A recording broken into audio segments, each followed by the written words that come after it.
Para sa dugang mga balita sa Negros kag Panay, makaupod ta si Adrian Prietos. Adrian?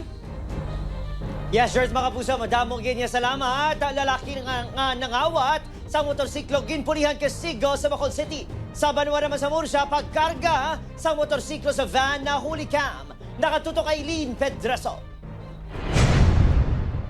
Nagdalagan pa ang lalaki nga nakapula apang ginlagas kaginsipas ng pila ka persona.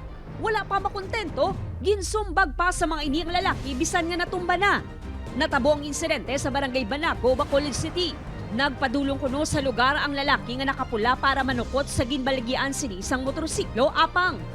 Ti amo to ginpulihan ginlagas ya nga amo na kinawatan gali ang motor nga ginbaligya amo ti nagdalagan sa ginlagas siya hasta di sagwa amo to diri siya nalabot ginpulihan siya kastigo sa mga tao mga standby di.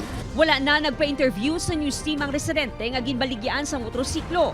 Base sa impormasyon nga nakalabot sa barangay, may nakapabalo sa mga lalaki nga kinawatan ng motorsiklo rason nga nangaking sila. Ginapahayag runners sang Shabu ang lalaki nga ginkastigo. Posible kuno nga naglansihanay sila sa illegal nga droga, rason nga ginkastigo sa mga tambay ang lalaki.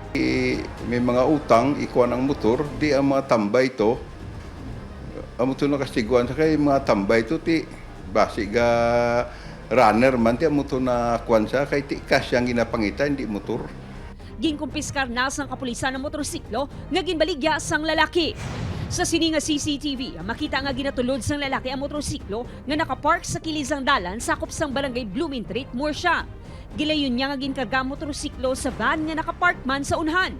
Dedra ko lang na isa na parking sa Guap. Nagsuspit siya ko mo kay may van nga parking sa balay. Duwa ka van gali ang dala nila. Ang van ga akulat na dikto. Tapos dikto na nila ginsakay. Na-recover ang motorsiklo ni Michael sa isa ka balay sa barangay Vista Alegre, Bacolod City matapos makabaton sang impormasyon ang kapulisan. Kung nakarnap, usually, ang isla nila, hindi na mo itsura, kag ginabaligya pa nila. Iban, ginachap-chap. Padayon pa nga ginapangita ang mga sospek. Upod kay Reynald Castillo, Aileen Pedreso, One Western Visayas.